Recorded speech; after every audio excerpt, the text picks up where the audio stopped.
As principais notícias você escuta no podcast Caboinga em Alta.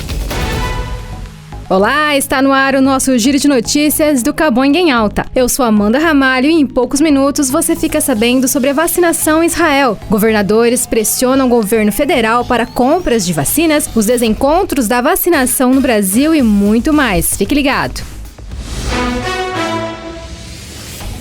E o prefeito de São Paulo, Bruno Covas, decidiu cancelar o ponto facultativo de carnaval em 2021. A ideia é evitar o aumento de aglomerações em meio à pandemia da Covid-19. A decisão será anunciada nesta sexta-feira e publicada no Diário Oficial do município no sábado. A expectativa é que não haja ponto facultativo nos dias 15 e 16 de fevereiro. A Prefeitura de São Paulo pretende elaborar atividades para um carnaval virtual, das quais os munícipes poderão participar sem flexibilizar medidas de isolamento social.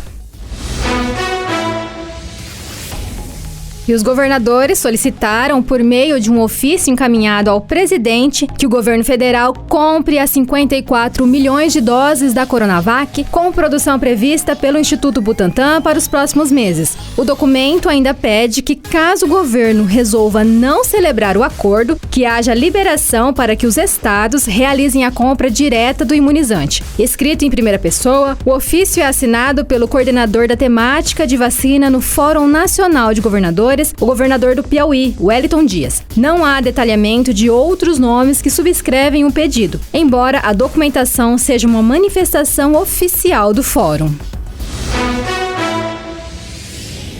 Na mesma data em que o país completa a sequência de 8 dias de média móvel de mortes por Covid-19 acima de 1.000, o presidente Jair Bolsonaro voltou a criticar medidas de isolamento e insinuou que quem tem coragem não precisa respeitar a quarentena. Em entrevista à TV Cultura, o ex-ministro da Saúde, Luiz Henrique Mandetta, disse que a mutação, detectada primeiramente em Manaus, pode provocar uma mega epidemia no Brasil em 60 dias se a transferência de pacientes do Amazonas para outros estados continuar.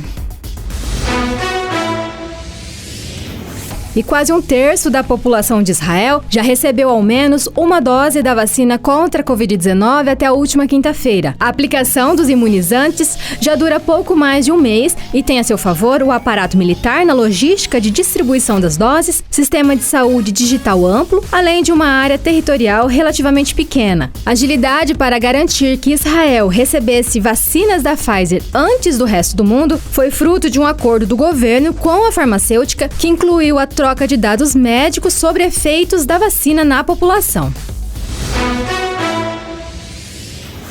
Passados 12 dias da primeira dose da vacina aplicada contra a Covid-19, suspeitas de fura-fila se multiplicam entre autoridades do interior e até de capitais como Manaus, onde promotores chegaram a pedir, sem sucesso, a prisão do prefeito David Almeida. Na capital do Amazonas, pelo menos 9 pessoas são investigadas, sendo 4 secretários, além de assessores de diversas pastas. Até quinta-feira, o Brasil alcançou mais um de seus recordes tristes na pandemia: 9 milhões de casos da doença e mais de 221 mil mortes.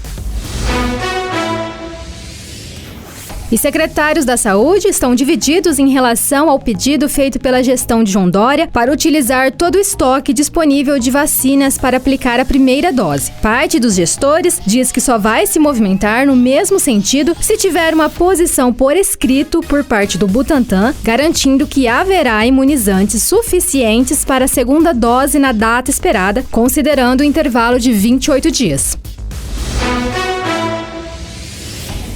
E o mundo tem 236 vacinas contra a Covid-19 em desenvolvimento e 16 estão na fase final de testes, de acordo com a Organização Mundial da Saúde. A lista de candidatas que avançam em seus testes não significa que mais fornecedores possam enviar doses para o Brasil. Especialistas alertam que regras sanitárias e a ausência de acordos podem prolongar a dependência do país das vacinas de Oxford e do Butantan. No Brasil, a Anvisa determinou que somente pode haver liberação para uso emergencial de vacinas que já estejam em testes no país.